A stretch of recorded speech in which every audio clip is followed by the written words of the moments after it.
Yeah, I suppose so. I sort of wear a number of hats. I have a private practice where I see people one-on-one, and I also do things online as well.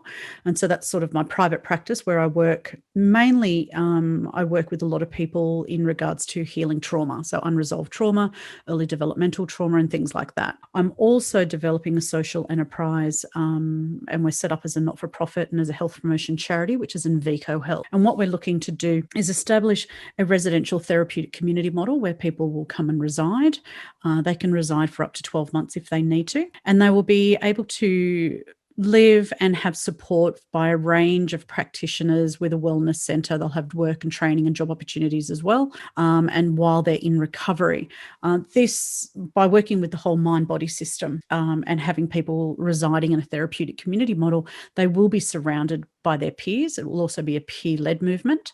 And we feel that this will be something that is also new and emerging for Australia, as it's something of this scale has never been done before. During your early days, is that being an advocate on mental health? Yeah, I suppose so. It happened, so 20 years ago this year, I lost my father to suicide. And it was through watching what he went through in his own journey, and then me, I suppose, going through my own healing journey as well, understanding what he went through in the mental health sector, and what we're talking about is the traditional mental health sector as well. And then basically looking at, well, what was missing for him? Yeah. And then really starting to look at the models of care here in Australia, and then looking at what were the models of care around the world. So looking at Europe, looking at America and things like that. It was basically what put me on the trajectory of becoming a somatic psychotherapist, looking at, well, what's the root cause of people's mental health problems? What's the root cause of their distress? And so that's how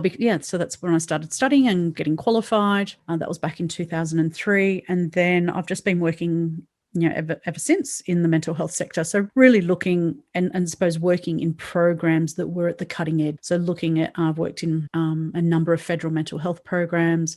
I've worked in a number of justice programs, and always looking at how that I can support people that have been living with mental health and trauma and distress, and how we can actually improve the service sector, as well as creating, I suppose, more innovative programs to help people to, I suppose, basically people just want to live a contributing life, and people can heal from trauma, people can recover from mental health problems as well. I suppose that's where my passion came from. It was overcoming my own adversities and going through, the experience of losing my father to suicide that really sort of sparked that interest in me and that drive to make a difference in other people's lives and also the sector in Australia. So, because of that experience you have, Monica, you founded this Enveco Health. Is that Yes. correct? Yep. Correct. Yep. Can you elaborate us how this Enveco Health works? You say this is a social enterprise as well. How it started? So for Enveco Health, we are registered. We're a health promotion charity, and we're also a deductible gift recipient. So we basically spent quite a bit of time sort of doing the foundational work of setting up the business structure. We're managed by a board as well, and we have a number of industry professionals that sit on our board. I suppose for a number of years we've been developing the model and refining the model. Where we're looking to establish is in Victoria, in Australia. And so what we're waiting for at the moment is we're waiting for the final report from the Royal Commission into Mental Health Services, which is coming out in February. We've also had the Federal Productivity Commission report, which is really underpinning and driving what mental health services will look like in the future.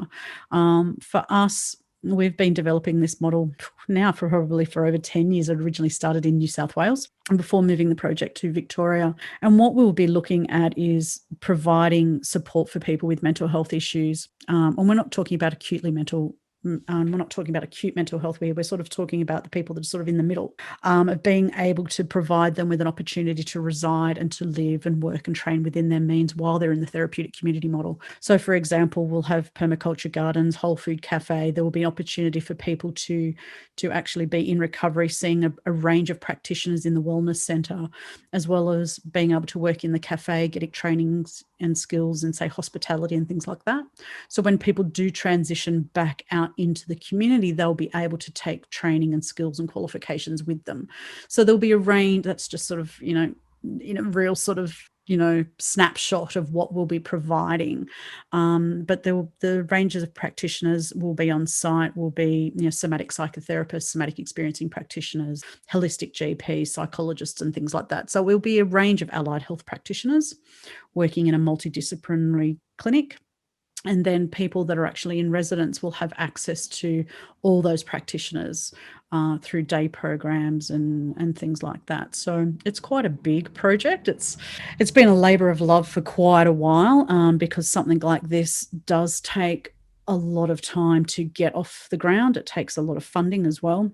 And so we're constantly advocating, meeting with government, working with a whole range of stakeholders, as well as looking for investors and funders as well to help drive the project forward.